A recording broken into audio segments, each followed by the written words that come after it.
time again of the year, or rather the quarter, that I need some sea breeze infused moisturized air and some good vibes that I get from Goa. So that's where I'm heading now.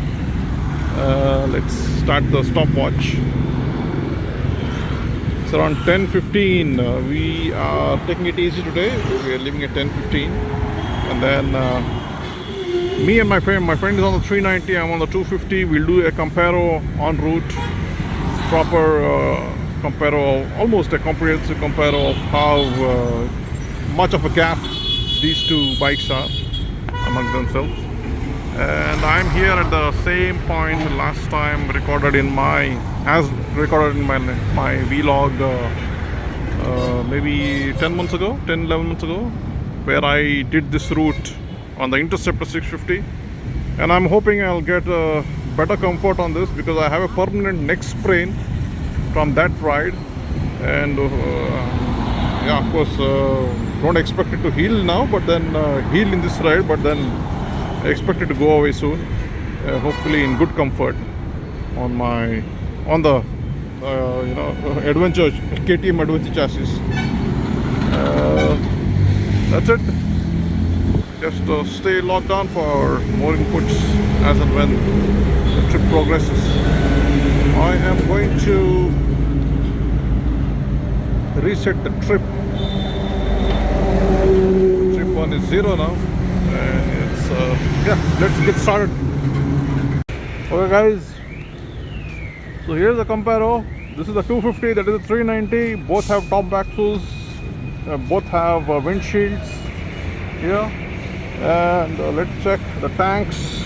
Both have full tank petrol. Okay, and let's see, the odo on this is 12059, and for this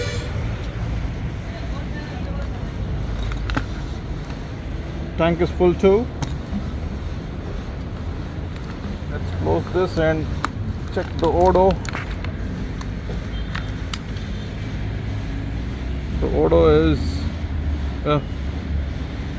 28072. So we will begin our comparo and the journey to Goa from here, and more things coming up, more details, more insights coming up soon. Let's go.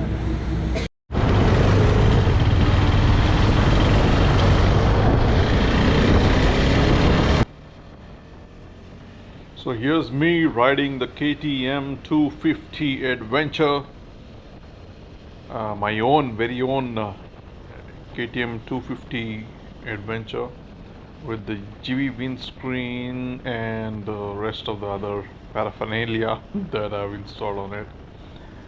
So let me give you a brief about how it feels to ride this motorcycle. So most of the times throughout the 600 plus kilometer of this journey, and whenever I've ridden this, that is, my throttle was fully open, 100% open. Now with the 100% open throttle, what you see on your screen right now and what you see on the speedometer is 108, 107 plus or minus, something like that. So whenever there is an incline, it loses steam, and whenever there is a decline, it kind of makes use of the gravity and laws of physics, and then increases its speed. I think the max I was able to touch was around 130 kmph, and that is thanks to some tailwind and a decline. Now, this is a Ram Bharose kind of a riding that I did on my 250. Not only this, any instance for that matter, my entire Bangalore to Guwahati trip, okay, and anywhere else that I've gone on this bike so far for the 12,000 odd kilometers on the Odo, top end is Ram Bharose. Why I tell you is because this bike acts like a yacht. okay, or a sail ship. All right. Okay, you could blame the fact that I have a huge windshield up ahead of me. Even without that, I think it's the same. I mean, if an engine cannot take a windshield and behave and it behaves like a sailing boat or a yacht, because it's completely wind dependent. Okay, your speed, your top end, your top speed, your cruising speed totally depends on the wind, the headwind that you have. And I can't blame this puny 250cc motor as such, but then after having ridden the Suzuki V-Storm 250, I feel this engine is, as I call it, Mosa. uh, in the local language, Mosam. I think like in Tamil they say Mosam. Because now there is a decline and then I touch 100 131, 130. This is with full throttle, okay, and still even on a decline it is reducing speed, okay. Yeah, so very shameful. And I would also like to put through one thing is that there is no low end, there is no mid range, no there's no top end, okay. But somewhere in between mid and top, there is a spot where the engine just wakes up for a brief moment and pulls like maybe a dog pulling on a single dog pulling on a sledge, or a dog pulling you while you're taking it for a walk. That's all. And even that does not last. It just pulls and then it goes kaput. It fizzles out. All right, and that comes in, and then sometimes you feel that kicking in, sometimes you don't feel that surge kicking in. Uh, Even that is not guaranteed. Okay, and you open the throttle, like for example you're overtaking someone, you open the throttle, the application goes to Austria, the KTM Austria approves it, comes back to the engine, and then the engine decides, depending on the wind outside, its mood and the fuel and air filter or whatnot, and then it's decides to go ahead. So that's how I feel the performance of the engine is. I'm sorry if I've really not been so kind with it, but then it's a good bike for people who would like to ride sedately and within 100 kmph, that is. Yeah, so that's how I would like to conclude it as. Definitely not my, let's say, cup of tea, although I have tolerated it. Probably I could I couldn't think of a softer word for it, but yeah, tolerated for close to 12,000 kilometers on the Odo, and there ends the matter. Okay, so yeah, so of course the most important part. Let's leave aside the engine and its performance and its review that I just gave you. Let's talk about the noise. This was a very windy day indeed, and the windshield was doing a pretty good job. But the noise from the chain sprocket, oh my goodness, that gave me such a bad buzz in my ears whenever I stopped for a uh, fuel refueling or lunch or maybe a short break. My ears were constantly ringing. I think it's my mistake too. I did not. I usually do not put a earplug, but then I think I would advise people who are touring on these KTM adventures or KTM's for that matter, please use a earplug. Okay, use an earplug and save your hearing, because what I've heard is in the long run, when you keep doing this, journey with high decibels coming from your chain sprocket and wind and all that stuff, you slowly tend to lose your hearing. So please pay attention to that. So protect what you have and avoid this kind of tomfoolery. Okay. So yeah, the chain sprocket, I think it's on its last leg. I had to change it, and moreover, see, I had lubricated it Even though you lubricate it within 200 kilometers, it somehow vanishes. The moistness, the moisture on the chain somehow vanishes. Is like as if the chain is thirsty for oil or something like that.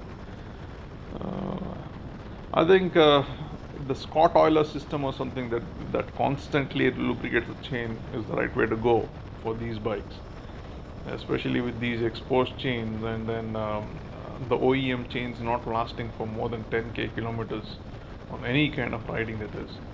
So that's a downer. Or maybe better switch over to some better type, yeah, better quality chain sprocket systems. So when I was in IBW 2022, there was a roll-on company's stall, and then I had seen that they are developing, or rather, they already have a chain sprocket system called as a silent system or something like that. The front sprocket had a rubber beading. Okay, and he said the chain slapping, or when chain goes through the teeth, it does not slam against the teeth. The chain doesn't slam against the teeth as hard as it would on a non rubberized sprocket, that is. And they said they're also doing this for, going to do this for the rear sprocket too. So even that might come up. So you might want to take a look at that product to reduce this kind of noise, the chain sprocket and the whining noise that it makes. So yeah, uh, that was the major part of this ride. I can very clearly remember the chain sprocket sound, and leaving aside the wind blast sound. Okay, that was high. As far the engine sound was concerned, see, as a 250, it does cry a lot at around 8,000 RPM is what, I think it hits around 120, 125 plus or something. And it revs high. It definitely revs higher than the 390. So I'll also touch across a few points of this bike when I talk about the 390. When I ride my friend's 390, that is, which is coming up ahead after some more videos of refueling and stuff. So this is what I had to say about the 250 adventure. I am actually fed up. So yeah, so that's what I would like to conclude it as. Uh, let's move on to the 390 in the next few minutes.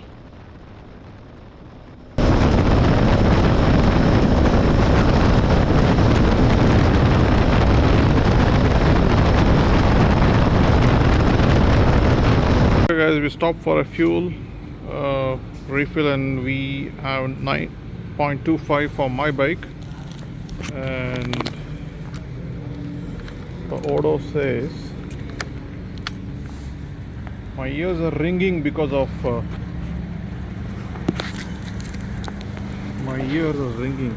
12287, and my friend just filled up his tank, and he got 9.49 liters. Let's check his odo reading.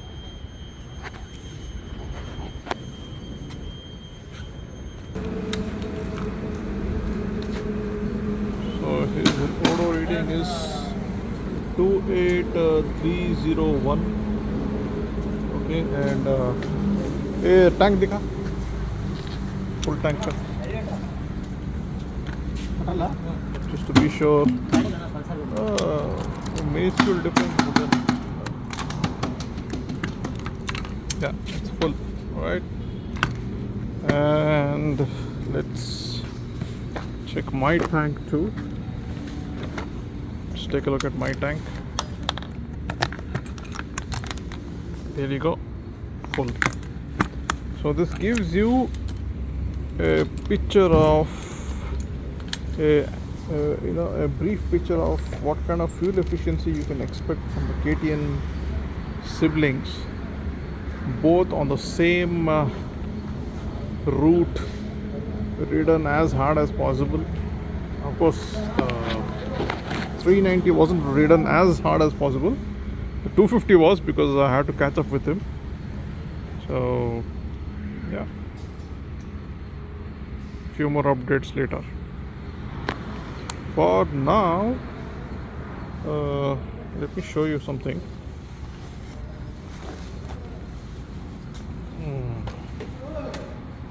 The average speed says 97 kilometers per hour. Pretty neat. A lot of hard work and a lot of hard noise that one has to listen to and get his ears ringing to do these kind of speeds, average speeds. To do these kind of average speeds. The pleasures of highway dining.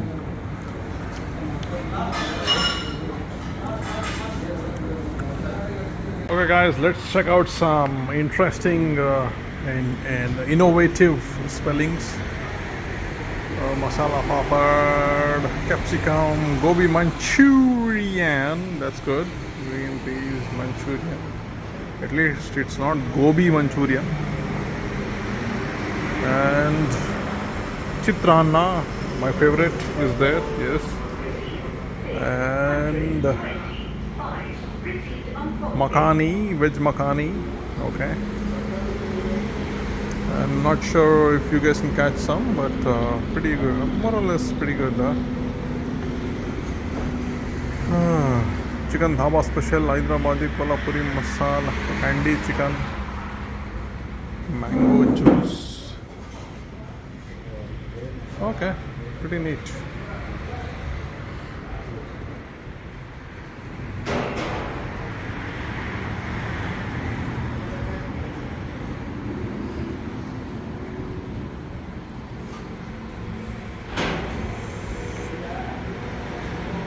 So we are off now. We took a break.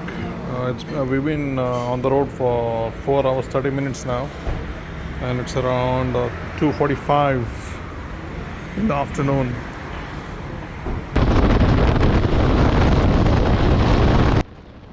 So here you see me riding my friend's KTM 390 Adventure. So the first things first, that is I think the camera is picking up the wind noise, wind buffeting noise from this windshield. I would say it's 50% as effective as my GV windshield, that is. And moreover, it's also a bit narrow, and the wind does hit your arms, your shoulders, and so on, which is not the case in the GV windshield that I have on my 250. But boy, was I glad! Just look at the speeds I'm doing, and I'm able to maintain those speeds. It's not like I'm wind dependent like a yacht or a sailing boat, like it was in my 250 here.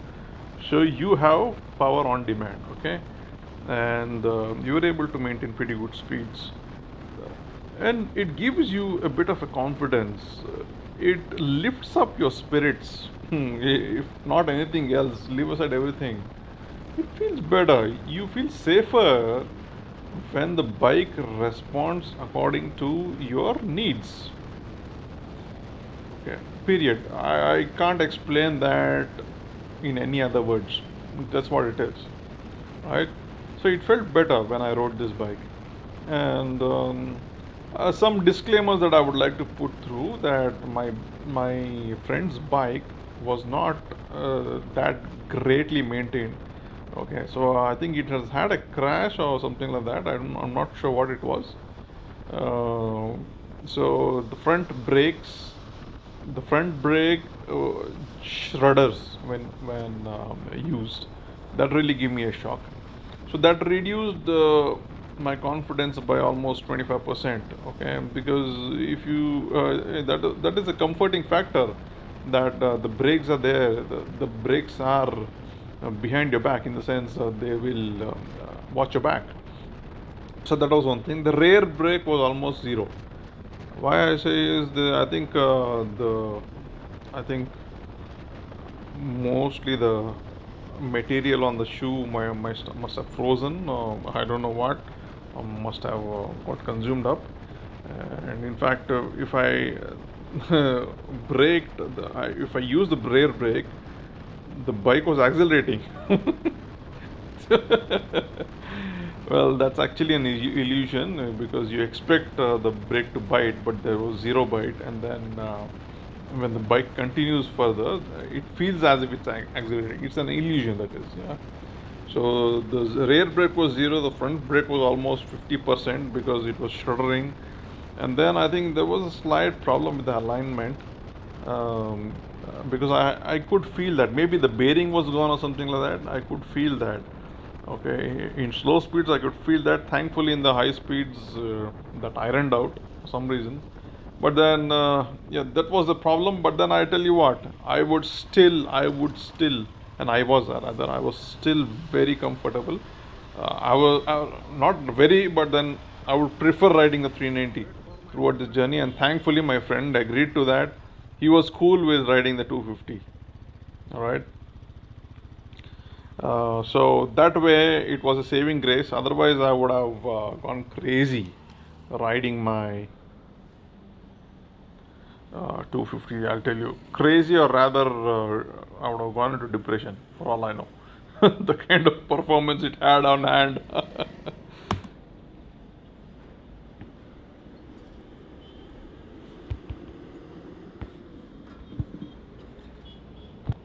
So, having said all of these things, let me tell you, yeah, there was a lot of regret in me for not buying the 390 upfront right away, and then going in for the 250. Okay, there were multiple reasons. Okay, rather than that, but then ultimately, I would have said, if I had some more patience, I would have definitely, it would have definitely paid off well to have purchased the 390 upfront. I would have kept for a very long time, you see. So the 390 is lively, the engine. So when you open the throttle up, there is this combustion that happens in the engine, and there is a proportionate spin on the wheel, a rear wheel power, the proportionate power delivery, which pulls you through. Okay, and if I may be honest, that's not very linear or soft. It's rather a jerky delivery. Okay, it is like a rabid dog's urgency, so that comes through, which is fine. Which is fine. I mean, I've gotten used to it. I mean, I've been riding 390s. I think the first bike I had was in 2014. I think, yeah, the old 390 Duke. Okay, and I'm used to that kind of an engine. So yeah, but then slowly and steadily, the Japanese ones are having an influence on me. The smoothness that they have and the linear, non-jerky, non-rabid power delivery that they're capable of giving. I think they're having a bit of an influence on me. So, otherwise, see, I think the Japanese and the rest of the companies are just catching up with what KTM did to India. It's KTM that got the biking, motorcycling culture in India. Okay, before that, people we were just commuters. Once the KTM 390 Duke started, that is when motorcycling and the biking community began to flourish. Before that, it was just 60 kmph on a bullet and all that shit. All right, so it's KTM that changed the entire face, the facade of the biking scene in India. In fact, okay, especially after the 390's launch. That is. Sorry to have sidelined on this topic. So I was happy, more or less a happy camper on this. Of course, even this bike had, let me, yeah, clarify that it had the same chain sprocket noise. Even they were, I think, on its way out. It needed a chain sprocket change. And so, this is one thing that you need to watch out for, right? Use the right quality or a good quality chain sprocket set, and try and install a constant lubrication system like a Scott Oiler system or whatever else is available in the market, that is, or rather invest in a center stand and take the pain of stopping every 400 or 300 kilometers and lubricate your chain. Okay, and that is where you could probably keep the noise under control. And of course, thankfully, as I already mentioned, there is a product, or rather there will be a product in the future that will reduce the noise of the chain and sprocket because of the rubber coating, or rubber bushing that they probably use. That's the only complaint I had. Apart from that, nothing else, nothing much. Okay, so one thing is, if this bike was even way better maintained, I think it would have been very enjoyable. I would have rather ridden it back home. I would not have given this bike back to my friend. I hope he's listening to this. All right. So that's about it. Let me conclude this ride on the 390 adventure, and then we'll go ahead with the other details on this right here. Ciao.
So this is the next toll. I'm waiting for my friend who is riding my 250. I've reached the next toll already. Let's see what kind of timing he takes. Right now it is 3:45, and let's wait for him and find out. In the meanwhile, I'll also change the GoPro battery. Damn thing, pain in the ass, you see. Oh, my friend is pretty close. He just came. He's almost here. Not too far away, huh? He's almost tailing me very well.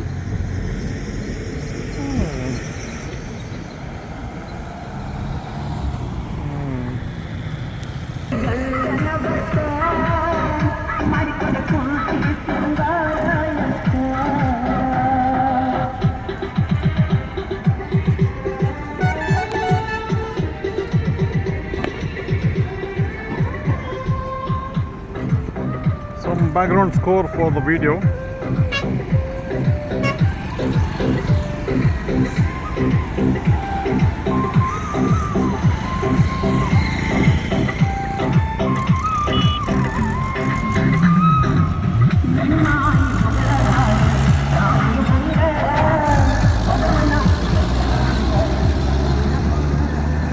Funky tractor, I say.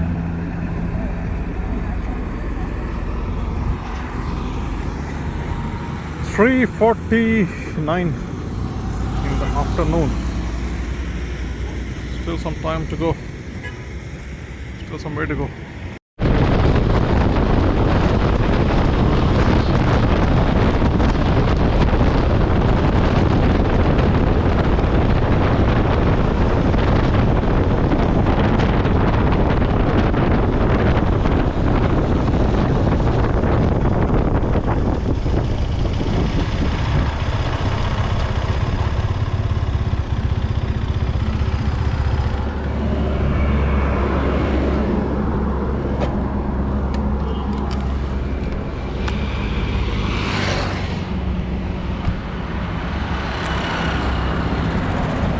Guys, I'm gonna wait for my friend to come here. It's 4:24. We are at the Hubli circle there.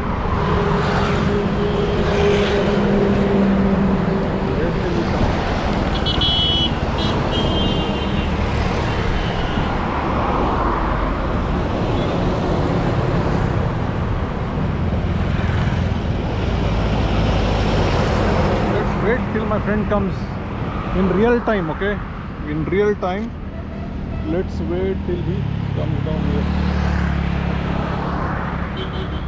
In the meantime, I'll take care of some business.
So guys, we reached Mollem at 7:30 p.m.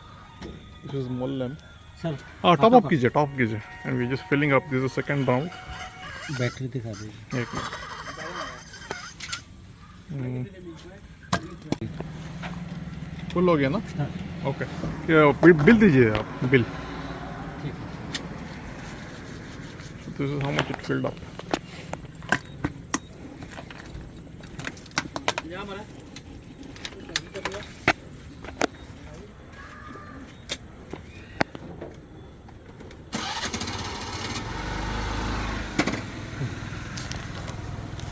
Card machine.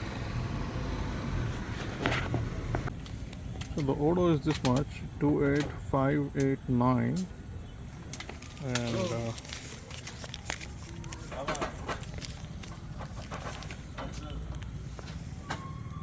this is how much it is run, 10.32 liters. Now we are filling up the 250. Because of the handlebar risers, it's a bit difficult to open the. Yeah.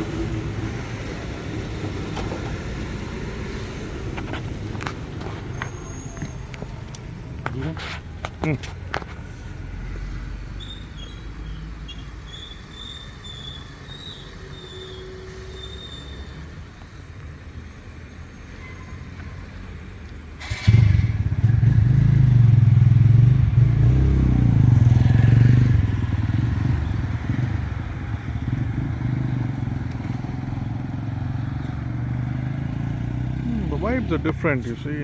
In Goa, the vibes are very different. The family of the Desi cows sitting in the middle of the road. But the roads are wonderful. Roads are wonderful. Sorry, the roads are wonderful.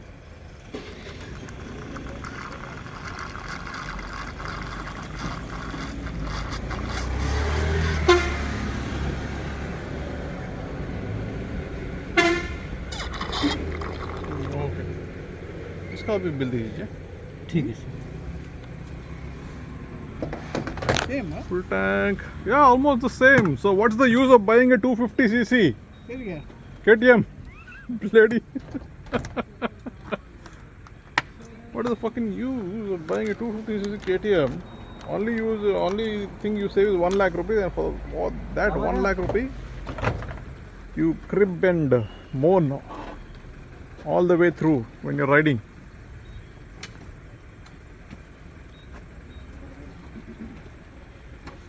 Learn some lessons, my dear friends. The hard way. Look at others like me and learn your lessons. Alright guys, we are here, the Kalangute Dolphin Circle finally, and then let's check out the timing. 10 hours 43 minutes. 10 hours 43 minutes, so 9 o'clock almost. We reached safe and sound, thank God. And the ride was not that fatiguing as such, but then, yeah, now I'll discuss more later. Just for the records, this is the timing, alright? Sure.